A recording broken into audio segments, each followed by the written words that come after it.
this is an iHeart podcast. Guaranteed human.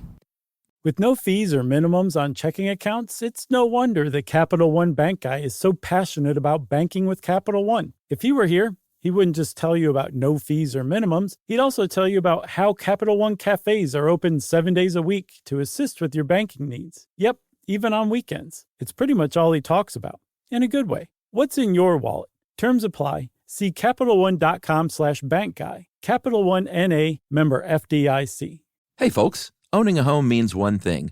Something's gonna break. AC, plumbing, fridge, and it's never convenient or cheap. That's where American Home Shield comes in. An AHS Home warranty can help protect your wallet from pricey breakdowns on even your oldest appliances and systems. And if they can't repair the covered item, they'll replace it. So check out American Home Shield and get 20% off any plan at ahs.com/SYSK and see promo details. See ahs.com/contracts for coverage details, including service fees, limitations, and exclusions. American Home Shield. Don't worry. Be warranty.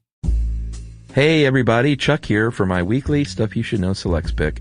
And this week I'm going with January 6th, 2009, Exorcism, How Exorcism Works. And I'm sort of just tagging this on because in real time it's right around Halloween.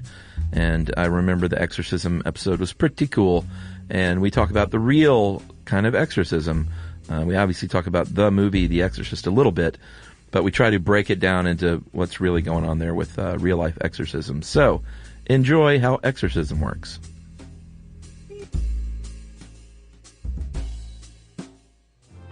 Welcome to Stuff You Should Know from HowStuffWorks.com.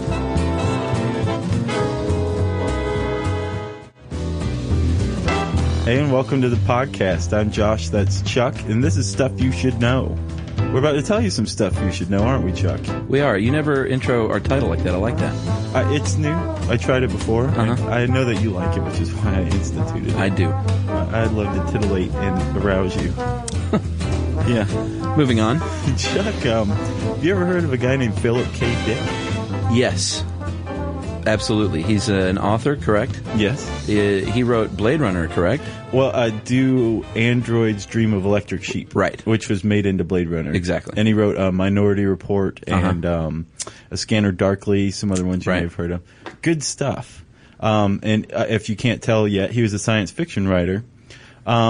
But one of the more notable things of Dick's life, one of the more notable aspects of Dick's life was that at one point he became possessed by a being. Really? Another intelligence. He called it like a super alien or something like that. Uh-huh. And it basically took him over and got his life in order. He was a total pillhead. Loved to drink wine. Really just kind of chased friends off. He just wasn't a really pleasant soul to be around. Right. And this alien kind of comes in and takes him over, and all of a sudden he's like getting, back pay from publishers. Wow. He's like writing more. His office is cleaner. I think he started wearing ties. And just all around, basically, this thing got his life in order. Right. And it wasn't Scientology or anything? No. Interesting. As a matter of fact, I think he may have been a critic of Scientology. I'm not sure. Wow. But he was possessed. He believed it till the day he died that something had taken him over, and at the very least was helping him. I've never heard that. Well, yes. So that kind of, I think, is a really good segue into exorcism. Right. This was an exorcism that actually benefited somebody. Well, he wasn't exorcised, and I don't think he needed to. A possession. Sure. Now, I think for the most part, when people feel like we're inhabited by something, we feel like it needs to be exorcised, right? Right. Yeah? Yeah. Got the demons running through you. Exactly. Yeah. So, we kind of, in the Western world in the 21st century, we don't really believe in spirit intrusion much anymore, right? Some of us do. Some do, true. But for the most part, the average American walking around probably doesn't believe that they're going to ever be, taken over by a demon or something like that. Yeah, or even an angel, probably. Right, true. But this isn't the case for much of the rest of the world. Right. It's very commonly held spirit intrusion can occur. Uh-huh. Remember when we were talking about carrying a bride over the threshold? Right. Spirit intrusion? Right. It can be a bad thing. It can cause disease, illness, and it kind of makes you wonder, there's this dividing line that crops up. Is this really just a misunderstanding of a psychological problem? Or is psychology missing the point when there actually is something going on? Right. And a lot of demonic possessions are really people that are psychologically distressed, or sometimes even phically, and epilepsy and things like that.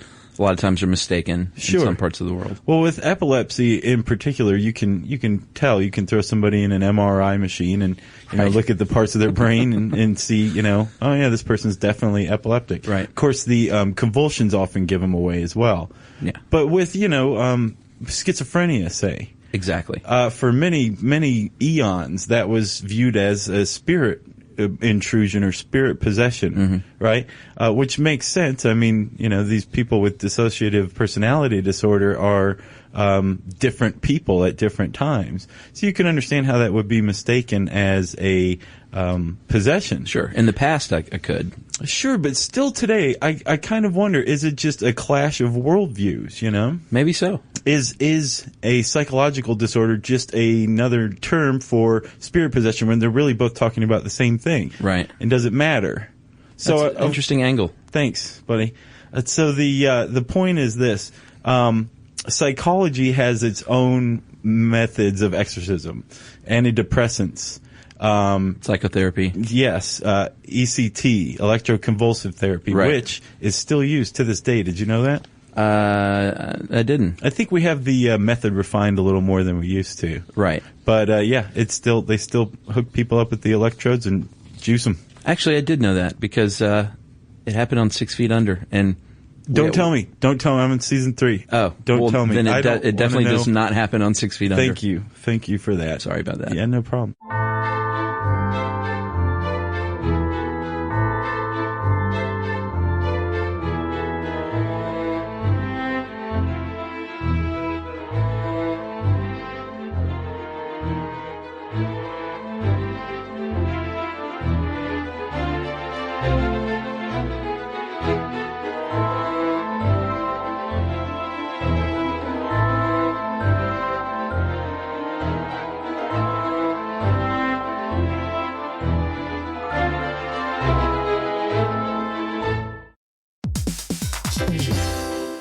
So you're considering getting a home security system, but you want something that fits your space. Well, with ADT Blue, it's easy to customize a system that's right for you and set it up yourself. Just pick the kit and monitoring system that makes sense for your home. Yeah, well, let's say you're worried about package theft right off your front porch. The ADT Plus app can walk you through setting up a new doorbell camera kit. Once it's installed, ADT Pros can help you keep tabs on it 24/7, or you can manage it yourself from the ADT Plus app. That's right. There are no long-term contracts, so you can change your monitoring plan whenever you want. The flexibility doesn't end there either. You can add to your system as you need with things like extra cameras or motion sensors. Some life decisions are hard, but thanks to ADT Blue, you can get DIY trusted ADT home security in a snap. Head to ADT.com/BLU to build your system today. And to find out more about home protection, check out a new episode of Grown Up Stuff with security expert Joe Mazza out on June 9th.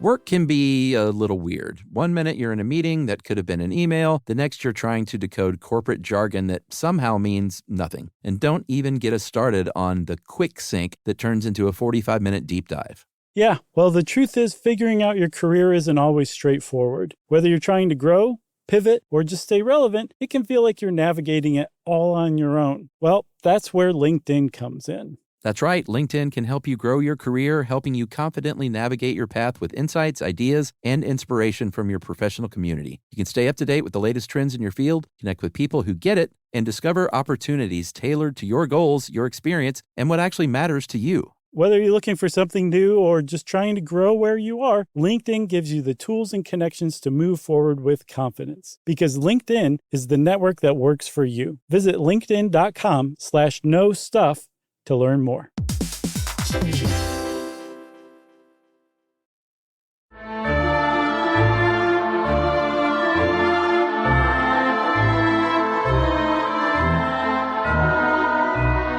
But so we've got this method of dealing with disturbance through psychology. We also have it through spirituality.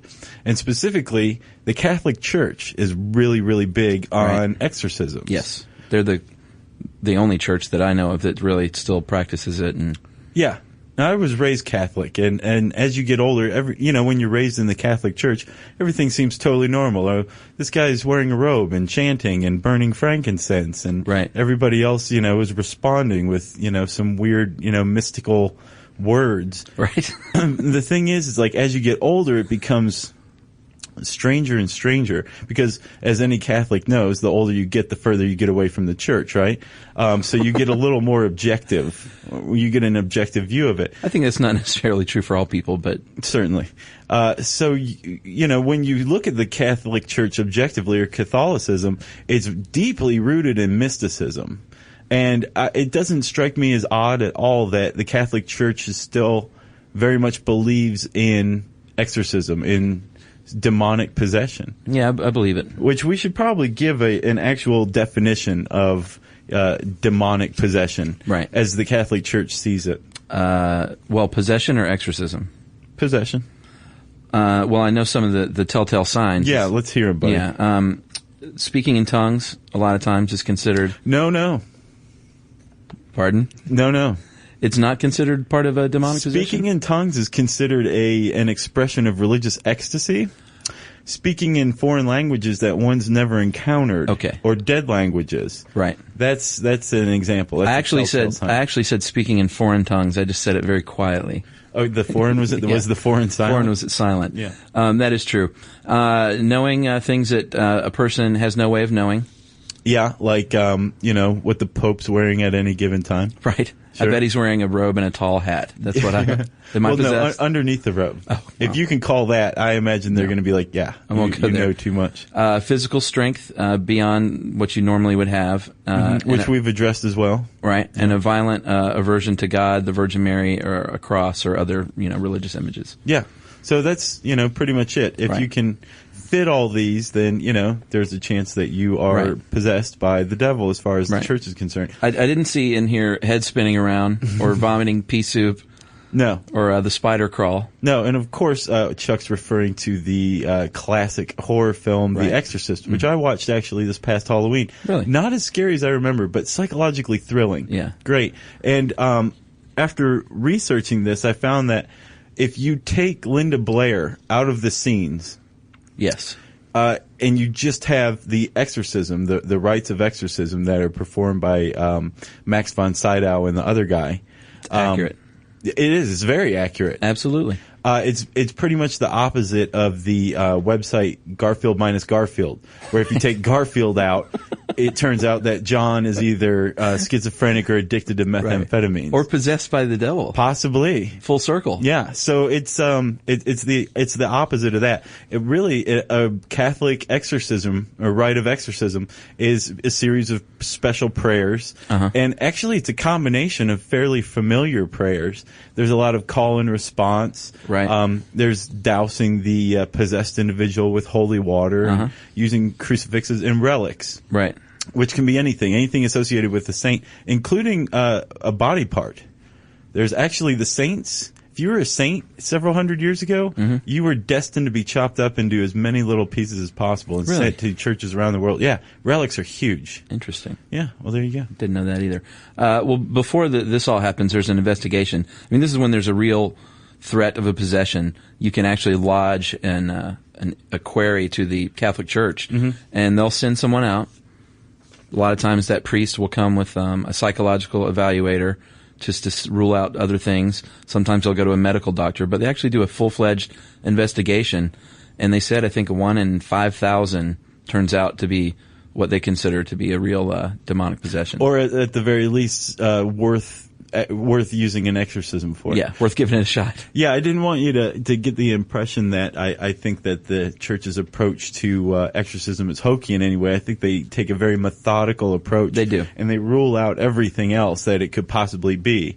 I think if you decide to perpetrate a fraud, like you're possessed by the devil, right? You're in for a really long, painful evaluation process, right? Where you really have to be committed to the bit to follow it through and finally get to the exorcism.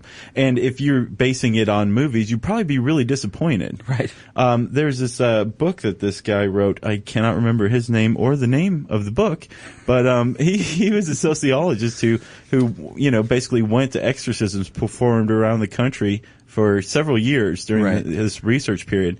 And he describes one where a guy named Warren, who is basically depressed, drinks a lot, really his life's pretty out of sorts. And he's come to believe that he's possessed by a diabolical presence, I think is the church vernacular for it.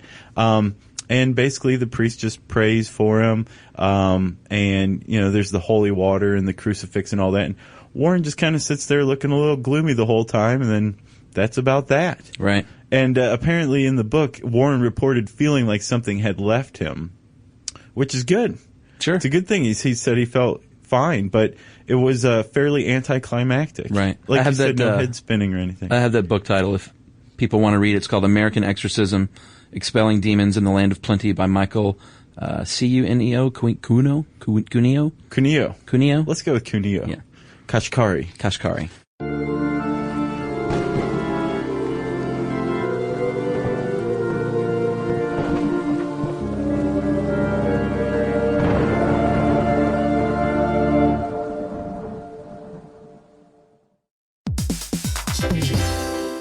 Hey everybody, here's a fact for you. In the United States, there is a break-in every 26 seconds, and that means that somewhere right now, an intruder is getting closer. And the problem with most security systems is that they only alert you after the break-in has started, and that's too late. Well, that's what makes SimpliSafe different. They use alerts. SimpliSafe's U.S.-based live agents, they identify threats on your property and help deter them before they actually break in. So the intruder never gets into your house. The crime is stopped before it even starts. That's right. And another great thing about SimpliSafe is they have no long-term contracts. They give you peace of mind and great value with their monitoring deterrence plans because they just start at about $1 a day. Yeah, SimpliSafe sent us a setup years back, and I still use mine every day. Yeah, and apparently setup, you can do it by yourself in under 30 minutes, so it's a really good value and it doesn't take long. So if you want to experience the SimpliSafe peace of mind, you can take advantage of the SimpliSafe discount offered to Stuff You Should Know listeners. Right now, you can get 50% off your new system by visiting simplisafe.com/stuff. That's half off at simplisafe.com/stuff. There's no safe like SimpliSafe.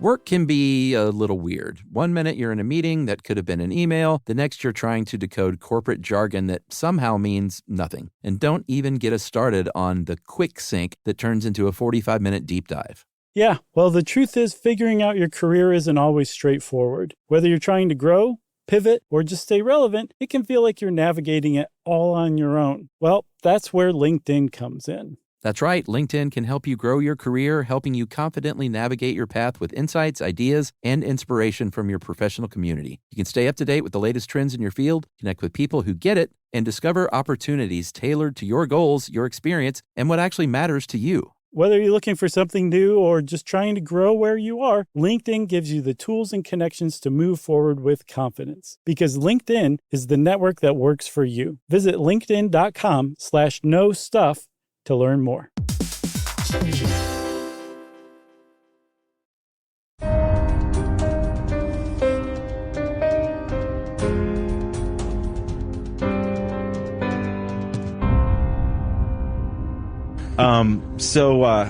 They're kind of anticlimactic, right? But if at the end people like Warren feel like that their life has changed, that if it's just using their faith to maybe manipulate them, even if there's no intentional manipulation, but if that's really what's going on, right, in the most objective view, how could it hurt? Why don't we just run around performing exorcisms all the time? I have an answer for you. Lay it on me. Sort of. Because there aren't enough priests really to go around that are capable of doing this. The Catholic Church actually appointed 10 priests in 1996, and I think there was already previously one the only guy doing exorcism. So there's now 11 at that time at least, and they have a group called the International Association of Exorcists. I noticed this. Yeah, they meet every year. They have in a quarterly Rome. newsletter. Yeah. Do you know what I would do to get my hands on that newsletter? Yeah. Apparently they share tricks of the trade and tips for one another for exorcisms. Yeah. And I would love to get my hands on that. Right. I'd love to sit on one of those meetings, but that's a lot of fun. It is. You know, the that's one reason why, you know, we just don't have, or the Catholic Church just doesn't have the manpower to go around performing exorcisms. Right. But also there's a couple other problems with exorcism as far as, you know, controversy generated by them. One is what we've talked about, the psychology versus religion clash. Right. Which has been going on pretty much since medicine came about. And basically labeled everybody else as witches, or, you know, at the very least, simple, or what have you, archaic, primitive. Right. Yeah. And that's one problem. If we just ran around performing exorcisms, and there were people who had very treatable psychological disorders. Exactly. You know, would the exorcisms work? Right. Or would pharmaceuticals be better? Some sort of, you know, immersive therapy be better for them? So it could actually do damage. That's true. Which is why the church, I imagine, has psychological evaluations done. Right. And these are done by professionals, from my understanding as well. It's not like the priest is like, hey, are you crazy? Right. They get a psychiatrist or psychologist outside of the Catholic Church. The other problem is there are groups that do exorcisms for profit. Yeah. And this is where it gets a little, I don't know, greedy. Possibly. Fake, maybe. There's one group that is well known for their exorcisms. There's a guy named Bob Larson. Yeah, Bob Larson Ministries. He actually has a show called The Real Exorcist on the Sci-Fi Channel. That should be your first clue right there. Exactly. He runs the Spiritual Freedom Church, as far as I know. And he does exorcisms. I don't know that he actually charges for exorcisms, but I think he's really good at drumming up donations. Well, yeah, and he does this in front of a crowd, and he charges for tickets. Does he really? Yeah, because apparently you can get a family rate on your tickets to go see these exorcisms. Okay, all right. So it gives you a break if you bring the kids along. Well, I was reading on the Spiritual Freedom Church website a testimonial from a girl named Autumn from my dear esteemed hometown of Toledo, Ohio. Let's hear it. Apparently, the Spiritual Freedom Church rolled through town and held a mass, you know, exorcism or whatever spectacle. Right. And Autumn, it turned out, had been possessed by a several centuries old African woman named Mushita. Okay. Now, Mushita apparently means whore in whatever ancient African vernacular that her name comes from. Okay. And she basically was pretty much into committing acts of whoredom in, you know, reverence for an African deity. Okay. So she became promiscuous. Yes. Is that right? It was really Mushita, but it was Autumn who was running around committing acts of whoredom. This is not my word, by the way. Right. I actually didn't realize whoredom was a word until just this very afternoon. Is that her right there? That's her. She's kind of cute. Yeah. So Autumn goes to see Bob Larson, who exorcises the demons, and apparently you could see an immediate change in Autumn, and she was very grateful. So again, we come to this fine line as far as I'm concerned. Right. If Autumn's no longer running around being promiscuous, as you said, right, she no longer feels like she's out of control with her life. Does it matter whether it was an exorcism or antidepressants, or whether she paid for this or not? Right, a come to Jesus moment, and a seeing of the light. Does it matter? No, there's all kinds of ways of reaching that moment of clarity. I agree. If you ask me. I agree. So, as far as I'm concerned, to each his own. Sure. That's our motto here. If you want to pay, it pretty much keeps us out of hot water. Right. So if you want to pay for your exorcism, there's plenty of places you can do it. Just go on to a Google search, and I believe you type in exorcist, and you will find what you're looking for. And good luck. Yeah. So stick around, because we have a new bit here. We like to fill up time as much as possible. We're going to call it Correction Time. Right. It's a good title. It's coming up right now.